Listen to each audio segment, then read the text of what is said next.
जो सोचने के टाइम में जहाँ पे था वही ठीक था, वही सब है। ये फिर क्यों होता है पाल लेने के बाद? ये मन क्यों नीचे फिर क्यों चला जाता है? मतलब संकल्प लेता है फिर पीछे क्यों चला जाता है जो पाल लेने के बाद? ये इसका इरादा क्या है?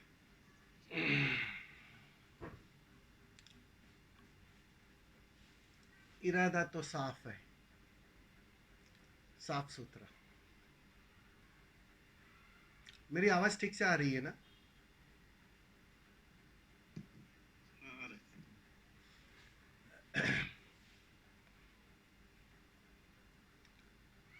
मन मांग खड़ी करता है, पहले ये पालू, वह पालू।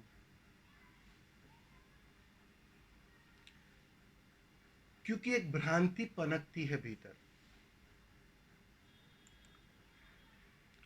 वो भ्रांति किस वजह से खड़ी होती है? भ्रांति क्या है और उसकी वजह अगर ठीक से समझ लोगे तो तुम्हें मन के खेल को समझने में आसानी हो जाएगी।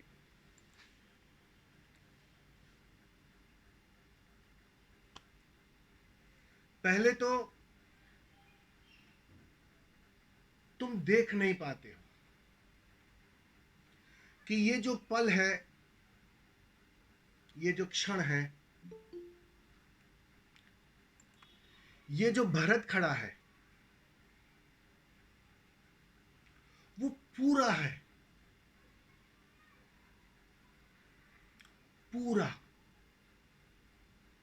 उसमें किसी भी प्रकार की, किसी भी चीज को जोड़ने की कोई आवश्यकता नहीं,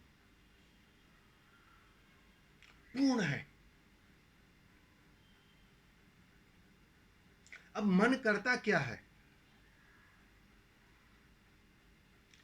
मन इसे जाहिर नहीं करने देता है, देखने नहीं देता है। अब समझ लो,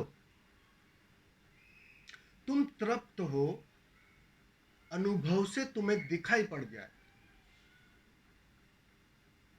तुम आनंदित हो, अनुभव से तुम्हें दिखाई पड़ जाए।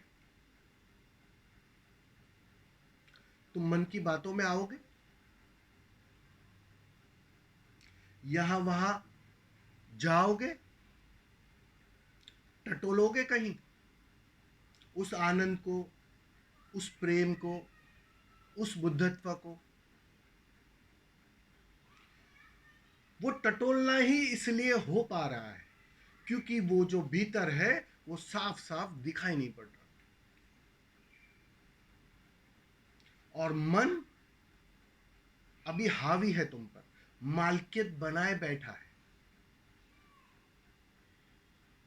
अब उसको समझाने का एक ही उपाय है, उसको सीधी भाषा में समझाओगे, नहीं समझेगा। हमारा मन है ना, बच्चा है, बच्चा, बच्चा होता है ना, उसको कहो बेटा बिल्कुल आवाज मत करना, सब ध्यान कर रहे हैं, बिल्कुल जरा भी आवाज मत करना। मेहमान आए घर पर, उपद्रव तो बिल्कुल मत करना। और तुमने देखा मजे की बात, बच्चे तभी ही उपद्रव करते हैं जब मेहमान आते हैं घर पर, जब कोई आता है, कोई देखने वाला आता है, फोकस मिलता है उसे, वो और बेचैनी से भर जाता है। तो सीधा उस मन को समझाने का कोई उपाय नहीं है कि उसे कह दो बेटा बैठ जा, शांति से वो बैठ जाएगा। वो बैठ नहीं सकता है। अब इसका एक ही उपाय है, मन को ठीक से उपद्रव कर ही लेने दो, मन को हर अनुभव से गुजर ही जाने दो। तुमने जो जो चीज मांगी मन के माध्यम से, जहां जहां जाना चाहा, जाकर ही आ जाओ, पा ही लो। और जैसे ही वो पा लेता है,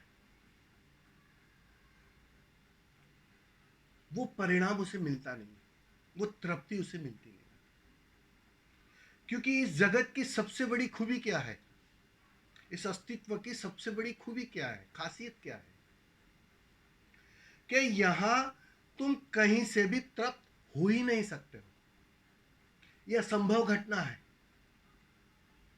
कितना ही धन जोड़ लो, कितने ही सपने संजो लो,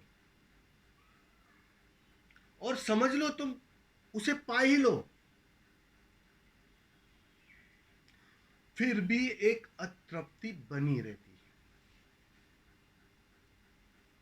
जो जो सपने संजोए जैसे जैसे पूरे होते हैं, और पूरे होते ही वह दिखाई पड़ते हैं कि मैंने गलत दिशा में गलत मांगे की थी। बस बचपना था, बेचैनी थी, तो वो दौड़ जारी रहती है। और जितनी वो दौड़ तुम पूरी करते हो, तुम्हें वो बात साफ साफ होने लगती है। हर दिशा तुम्हारे लिए व्यर्थ होने लगती है। और जिस दिन तुम उस 11 ही दिशाओं से मुक्त हो जाओगे, ना बाहर की कोई दिशा बचेगी, ना कोई 8 दिशाएं, ना ऊपर ना नीचे, और 11वां भीतर। जिस दिन वो भीतर भी तुम जा जाकर थकोगे, हारोगे, टूटोगे, उस दिन बात बनती है। इसलिए मन के आधार पर भटकना भी बहुत मूल्यवान है, कीमती है। वो तुम्हें हर दिशा की खबर दे रहा है कि इस दिशा में खोज तो मैंने कर ली, पाया कुछ नहीं। कौन सिखाएगा ये? कौन सी पाठशाला में सीखोगे ये संसार की पाठशाला। और मन बिल्कुल तुम्हारे शिक्षक का ही काम करता है। हर दिशा में तुम्हें ले जाता है, भटकाता है, बेचैन करता है। एक दिन तुम हर दिशा से थकते हो, हारते हो और चूकते हो। और जिस दिन वो चुकना पूरा हो जाता है, उसी दिन बोध पूरा होता है, उसी दिन समझ फलित होती है, बात साफ हो जाती है कि यहां बाहर से ना ही भीतर से कुछ भी मिल नहीं सकता है, कुछ भी उपलब्ध नहीं हो सकता। और उसी क्षण वो जो भीतर खजाना दबा पड़ा था ना, वो सहज ही खुल जाता है, द्वार खोल देता है। उस दिन एक घोषणा आ जाती है, एक धन्यवाद आ जाता है, दिखाई पड़ेगा।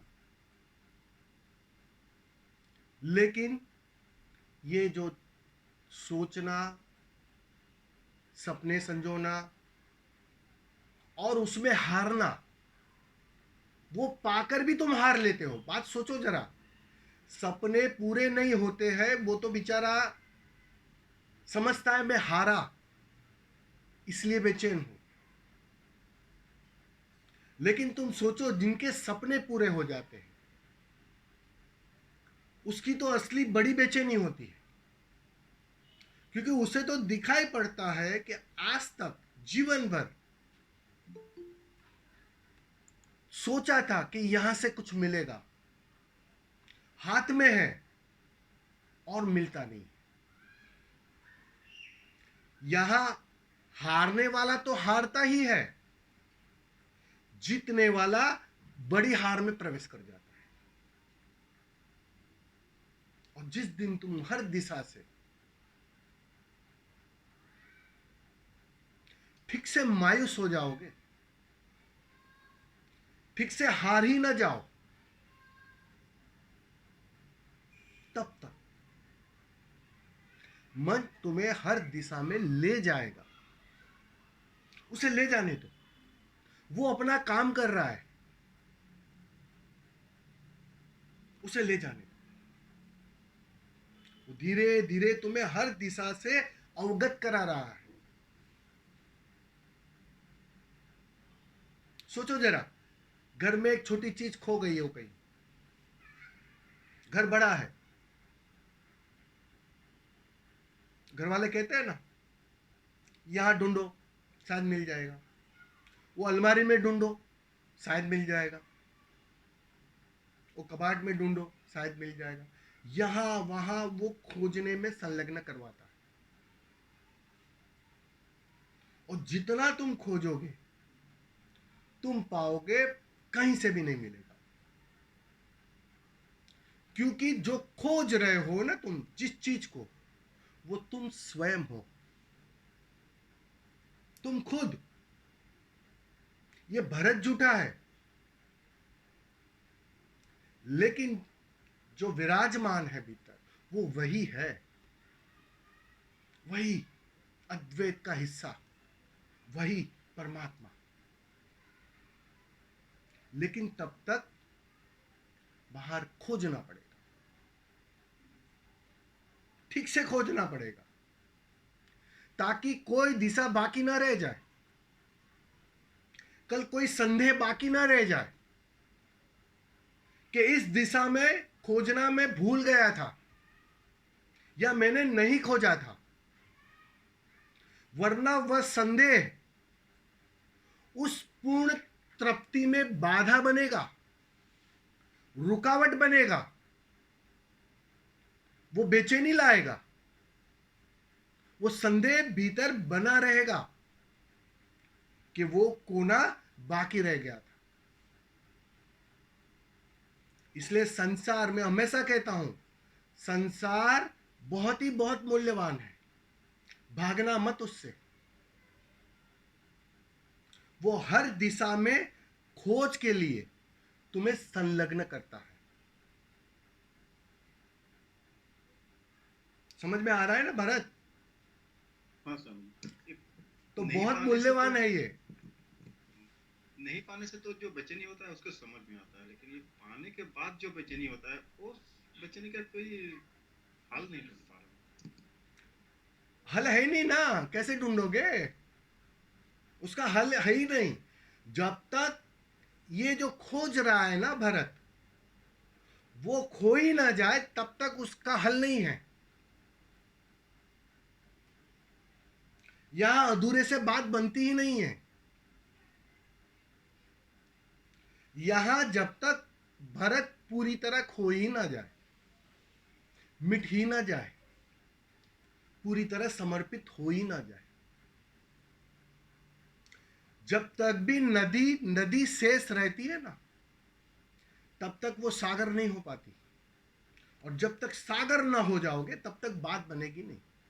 सागर होने की एक ही व्याख्या है, नदी को पूरी तरह खोना पड़ेगा, विलीन होना पड़ेगा, उसमें समा जाना पड़ेगा। तो ये जो जीत कर भी नहीं मिल पा रहा है ना, उतनी ही मात्रा में भरत खो रहा है, मिट रहा है, उतनी ही परसेंटेज में। और एक दिन ये भरत 100% विलीन हो जाएगा, जैसे नदी सागर में विलीन हो जाती है। तब मिलेगा ये मैं ना कहूंगा, क्योंकि मिलेगा कहूंगा तो भरत को रहना पड़ेगा, भरत को ही मिलेगा ना। हाँ, इतना कह सकता हूं, भरत खो जाएगा और वही बचेगा, वही रहेगा, तब तक ये रहेगी बेचैनी। और धन्यवाद दो परमात्मा को इस बेचैनी के लिए। सोचो जरा, मजे की बात सोचो, बहुत उल्टी बात आपको मैं बता रहा हूं आज। अगर थोड़ी सी बात में तुम तृप्त होने लगे थोड़े से स्वाद में तुम तृप्त होने लगे,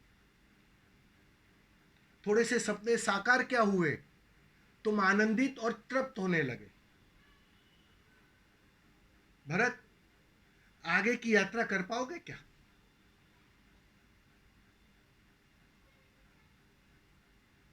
डेरा बांध लोगे, वहां रुक ही जाओगे, ठहर जाओगे, तुम्हारी यात्रा और अवरुद्ध हो जाएगी। इसलिए धन्यवाद दो उसे। परमात्मा पूरे में राजी है, थोड़े में राजी नहीं है। यहां सम्राट हुए बिना बात नहीं बनेगी। तुम सोचोगे थोड़ा बहुत धन जुटा लो, थोड़ा बहुत बनिया बन जाओ, तो बात बन जाएगी? बिल्कुल नहीं बनेगी। यहां पूरे सम्राट होना पड़ेगा, उससे रत्ती भर कम नहीं। इसलिए धन्यवाद दो उसे। समझ में आ रहा है ना?